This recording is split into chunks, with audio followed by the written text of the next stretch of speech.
This whole reaction video will be done in remembrance of Caesar Zappelli. Everyone have a quick moment of silence for me. But we can't have too long of a moment of silence. We have a lot to talk about. They use the same people to tell a whole different story with different settings, different events, different vibes.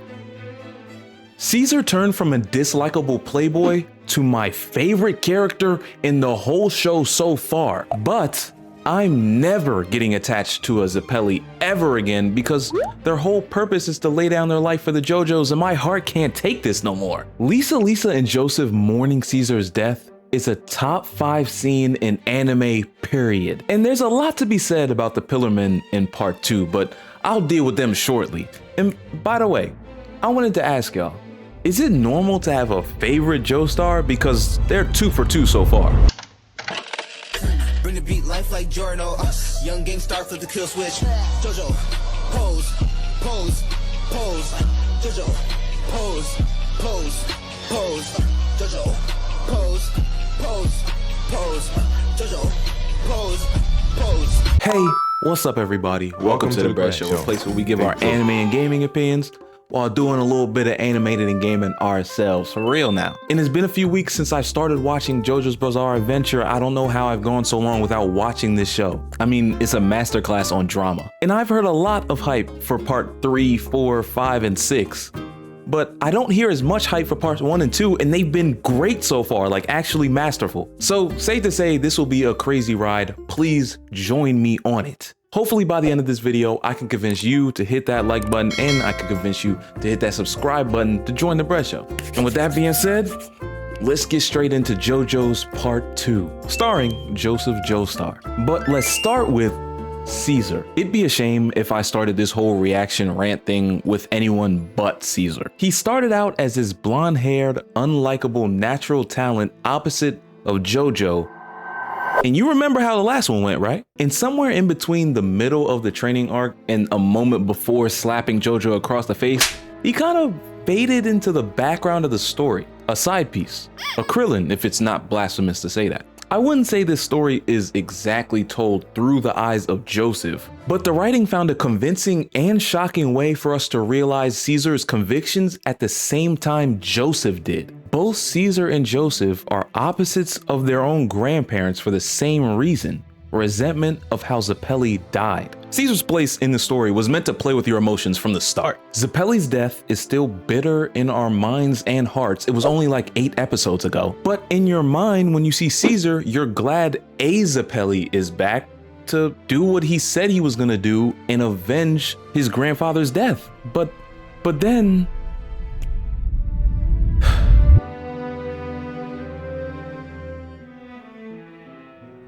Caesar versus Wamu was so intellectually honest. Once Wamu busted that hole into the castle wall, I immediately knew Caesar was going to use the light shining through the wall to try and burn Wamu. It just made sense. With the crazy good environmental storytelling we already get with JoJo's, this connection was immediate and it felt earned. Even though I got that connection, there were some things the writers had that I could not have possibly foreseen. Wamu using Caesar's bubbles to refract the light and not get hit by it was a different level of genius. And apparently for that fight, they weren't done, because the practicality of Caesar casting a shadow on Wamu while he's trying to punch him is so refreshing. Like, who thinks of this stuff? Wamu just needed that one moment to turn the tide to the whole battle and basically kill Caesar. Even though Wamu was getting worked by Caesar, he admitted it himself. Let me get this on record now. Caesar is a dog. He's logical, but he's short-sighted when it comes to things that he wants. Kind of like Raphael from TMNT. This was actually foreshadowed when he was climbing the Hamon Tower. The first day they were down there, he was only worried about climbing, not thinking about the long term at all. And that short-sightedness ended up being the end of him in just a few episodes. In my heart of hearts, after Jojo got the taste slapped out of his mouth by Caesar, I was hoping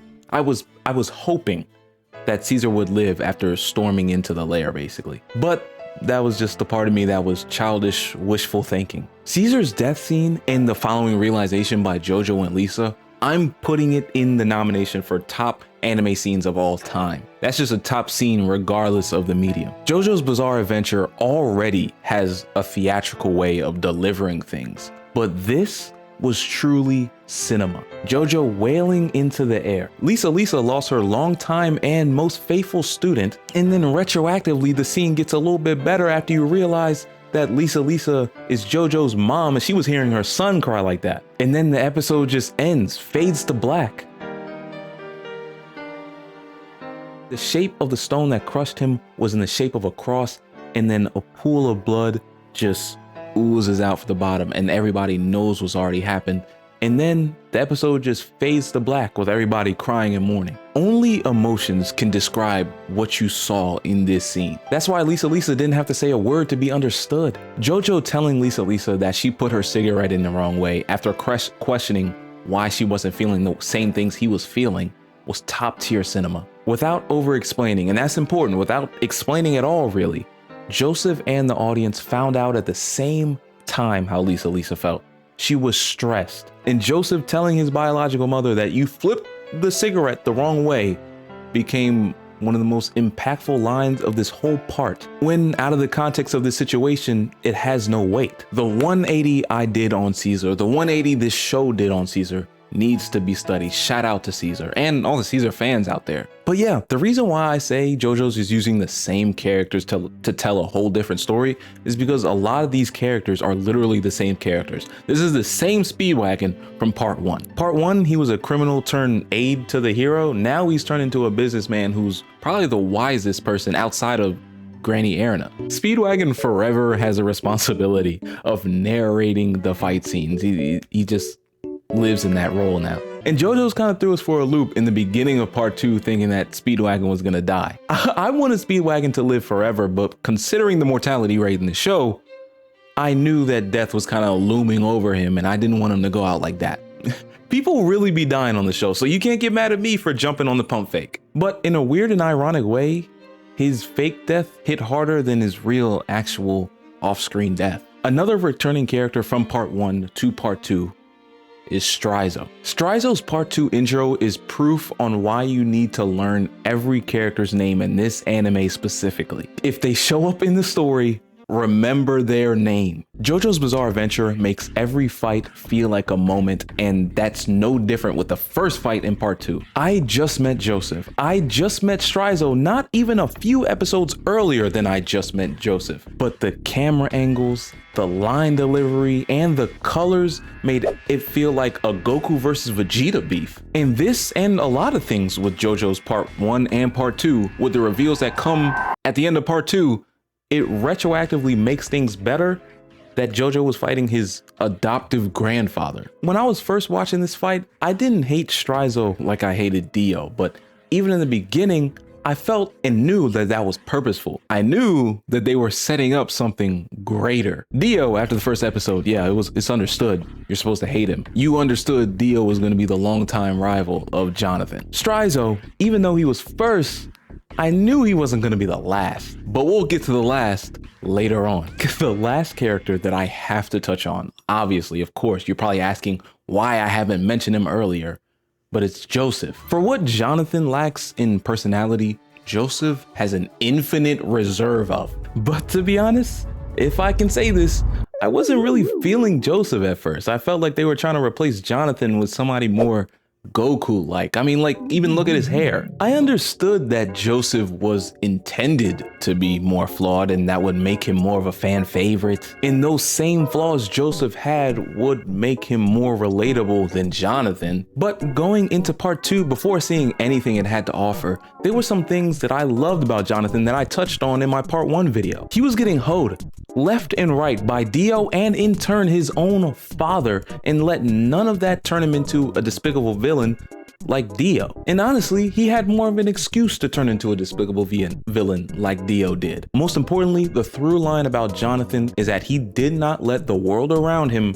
change him. Joseph is the complete opposite. Literally. Joseph's character consistently throughout this whole part is all about reading whatever situation he's in at the moment and thinking of a clever way to stick and move. So Jonathan's best attribute is he didn't let the world around him change him.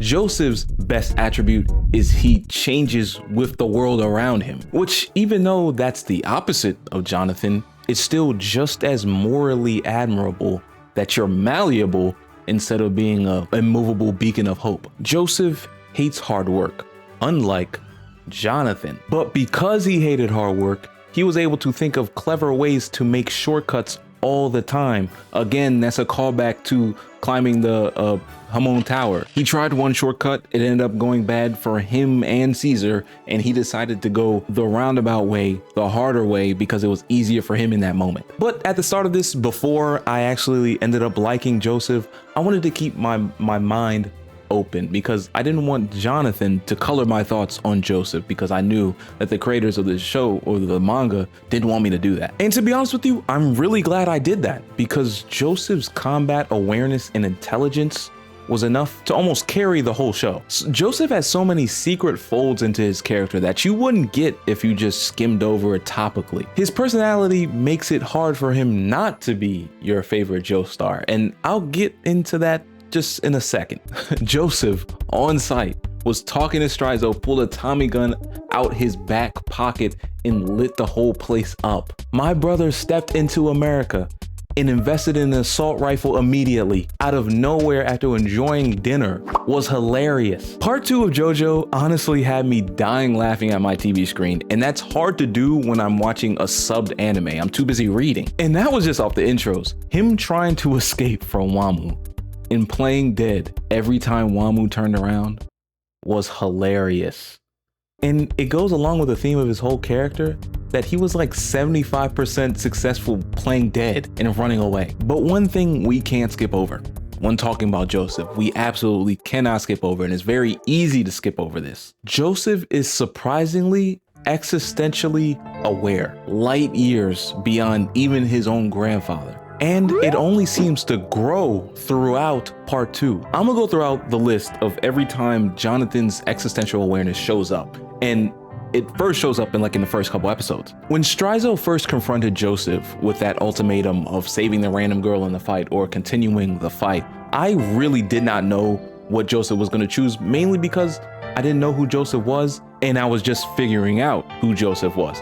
I know what Jonathan would have done. He was the altruistic, superhuman level hero. He would have saved somebody he barely knew. Hell, that's how him and his wife got together. Joseph was presented more as a hard-headed, aloof, rich kid that looked for shortcuts. But the good things about him was that he was really smart and kept more weapons than Duke Nukem. It was a really interesting test from Strizo on the audience really and Joseph's whole character to see what he was gonna do. Joseph was an elite logical strategist, and he was confronted with an ethics versus logic question on the spot. And with part 1 ending on a somber tone pretty abruptly, the audience is still doing a whole Jonathan to Joseph transfer of feelings and emotions, and this was an underrated part of the whole part. And in an unexpected turn, unexpected for us in the moment, looking back on it, it's like, yeah, that's probably what would have happened. Joseph ended up getting both. He didn't have to choose. He came up with a strategy to get both of what he wanted, not falling into one singular path. And I can't say Jonathan would have done the same. Instance number 2. Joseph might be wild, but he has a good heart for sacrificing his own life to let CEASAR and his friend, his rival, escape Wamu when they were in where were they? The ruins. Instance number 3. Jojo's empathetic speech for Ezzy Desi in his death really surprised me and put up to the forefront his emotional awareness. It shows that Joseph even sees the good and respects his enemies in death after they just did some heinous, villainous stuff. He still can look past that and see the good in somebody. Me personally, watching the show, I was right there with CEASAR when he said, yeah, fill him up with Hamon, burn him up, blow him up. But Joseph stopped me from thinking, oh yeah, we shouldn't burn him up. He's already done. He's already dead. He has his own cause and he was willing to die for that cause. That's respect. And I'm like, okay, that is respect. You know what I'm saying? He definitely holds Susie Q. Because when I saw Susie Q at first, I was like, yeah, she's immediately hoed. Anybody who's the love interest of a Joestar gets hoed almost as badly as the Zapellis in the show. I mean, come on now. Instance number 4.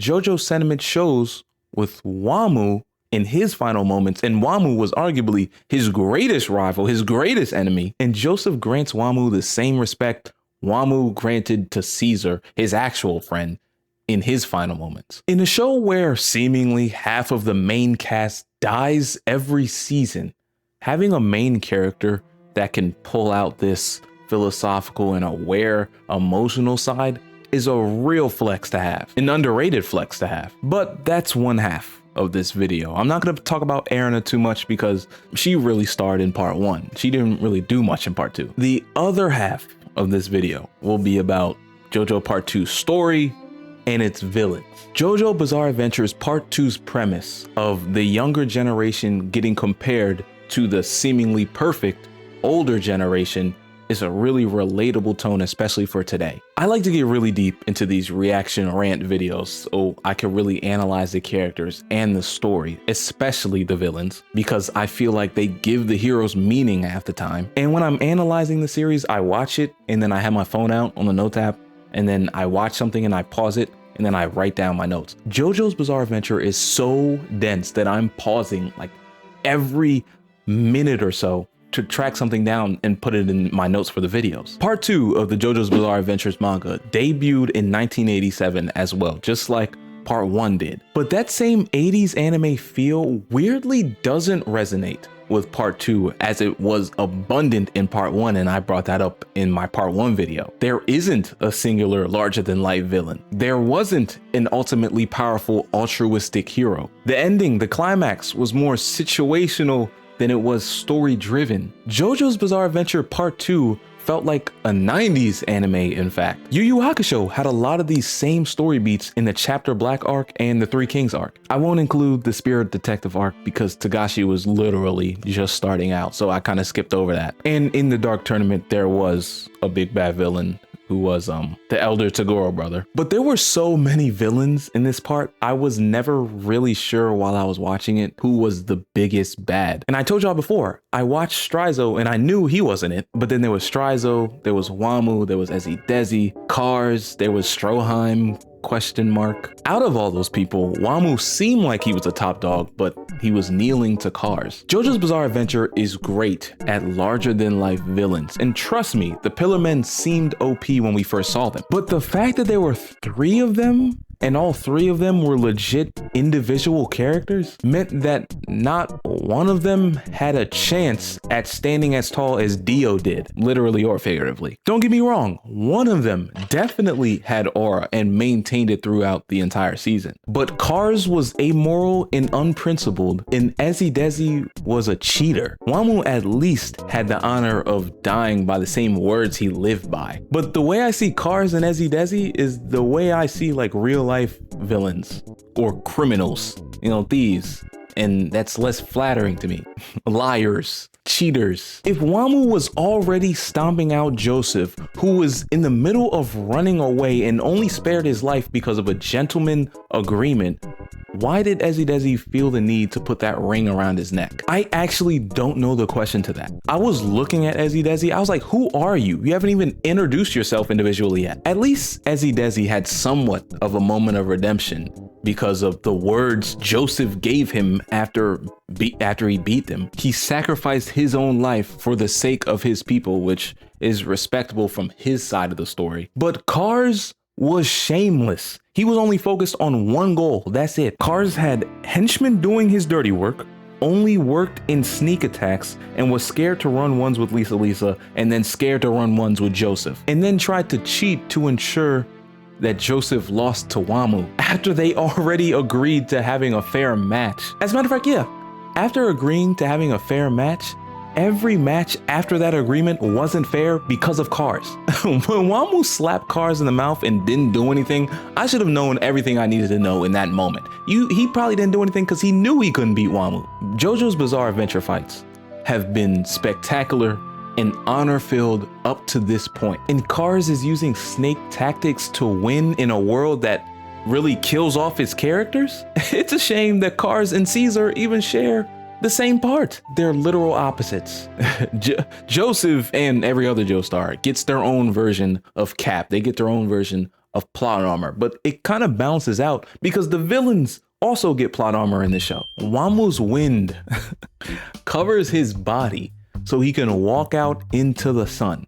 But it gets better. Cars' whole mission is to get the Super Asia Stone so that he could survive in the sun, but your subordinate can survive in the sun. Cars has overall been the worst villain of everybody, of Wamu, Ezidezi, of Stroheim for that brief episode, of Dio, everyone. I put Cars at the bottom. He's not cunning, he's not smart, he's not strong, he's not overpowering, he's just a hoe. He goes around and sneak attacks. He will just do whatever he's like a weasel. But all in all, that does make his death more satisfying.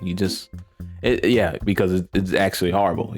Literally my worst nightmare as a kid after I learned that this was possible. You go to space, you can't move, you can't breathe, and you just freeze to death and you stay there forever without dying. Like, come on now, that's insane. Eternally hoed. Off the introductions, Wamu killed Mark from the beginning, and I despise Wamu for that, but not in a Cars type of despise way. It was like in a good way, how you should despise a villain. I knew Mark was hoed when he said he was about to go get married, because this is not the show you say that in, buddy. You just cannot say that in this show. But I do want to shout out Mark's voice actor, because whoever that was, Mark's part was super short. I don't know if that was his only part, but he gave everything into that dying line. Arigato, Caesar, with his dying breath. I was like, yo, this is cinema. This is peak cinema. But back to the Pillarmen.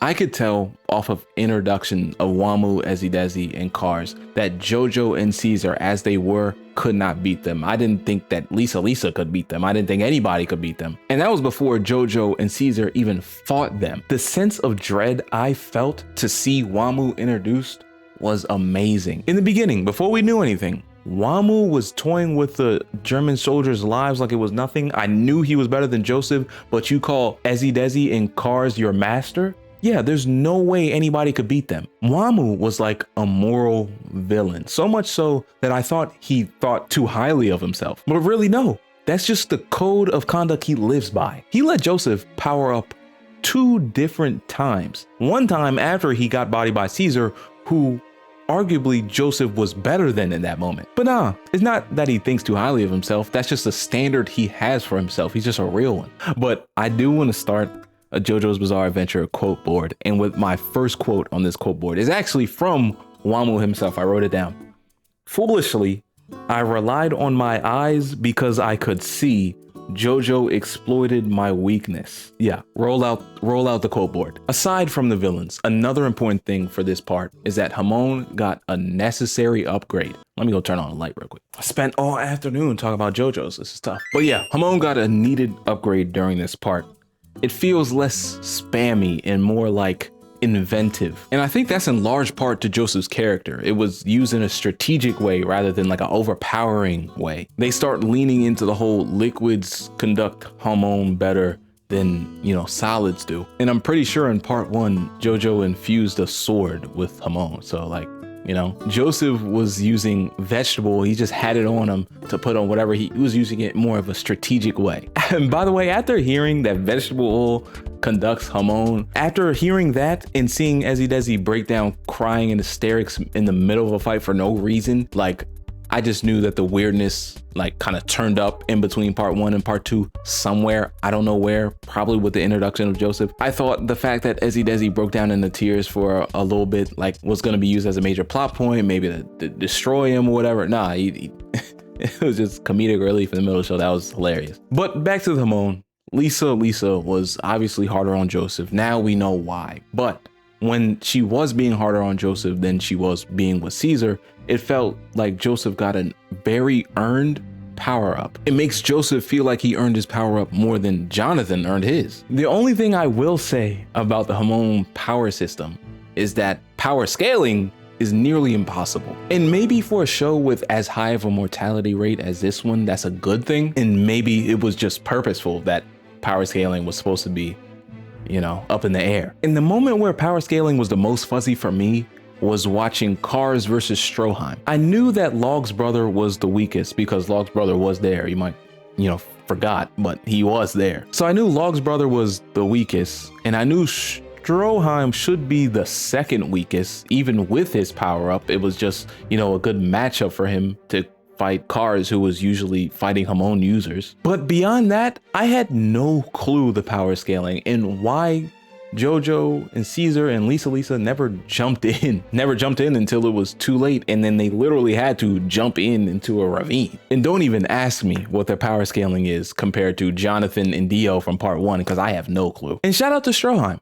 He went out in a brilliant flash, but boy, it was a bright one. Now let's just talk about how JoJo's part 2 ended with JoJo's versus Cars. Joseph's final plan to plummet Cars into the center of the earth was just a summation of all the Caparian plot armor Joseph's had this whole time. He paid for that plot armor with his arm getting severed. The final back and forth sequence between Cars and Jojo was masterful. I never knew how many twists and turns could be at the end of a fight scene. It needs to be studied. Joseph used the Asia Stone to block himself from Cars' attacks because his body told him to.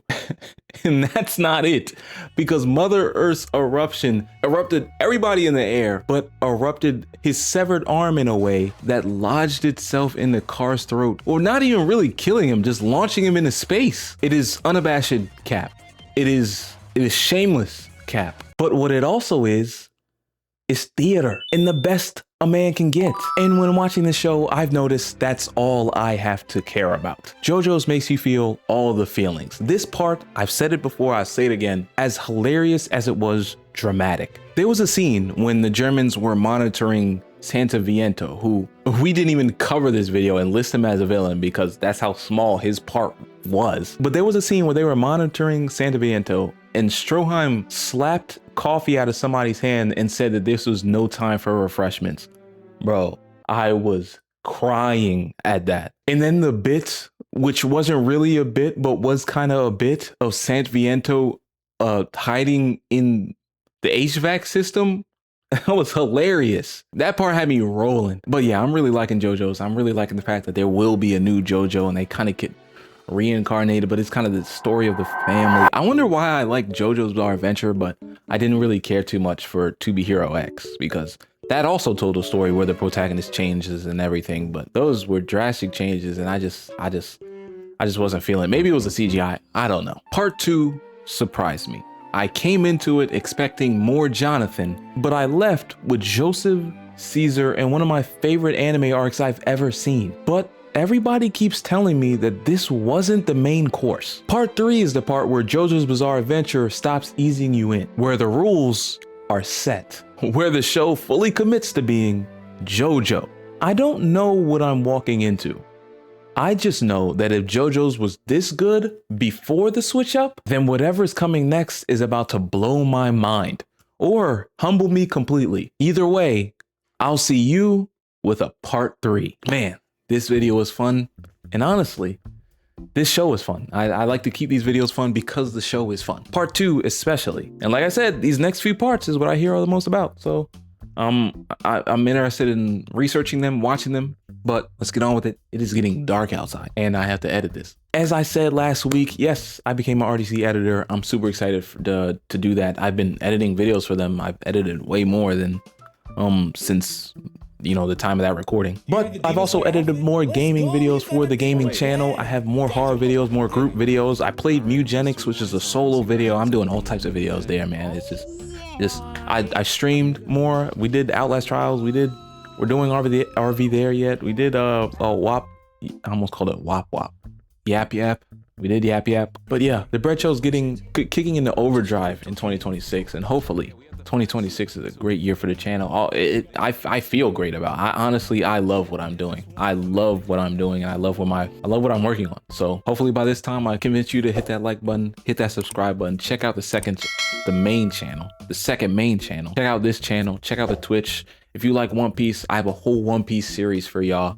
If you like Dragon Ball, Naruto, Hunter x Hunter, Dan, I have whole video series about all of those shows. Free Range, Jujutsu Kaisen, Bleach even. Check out the channel if you are a anime fan. If you are also a gaming fan, then check out my channel also, because I got Pokemon over there on the Bread Show Live, which is the second main channel. I have random games. I am taking suggestions on games to play and getting them out when I can. I'm grinding, y'all. And I'm grinding for y'all. So yeah, join the wave. Invest in a brother. How do you invest in a brother? You just watch my videos. That's all you gotta do.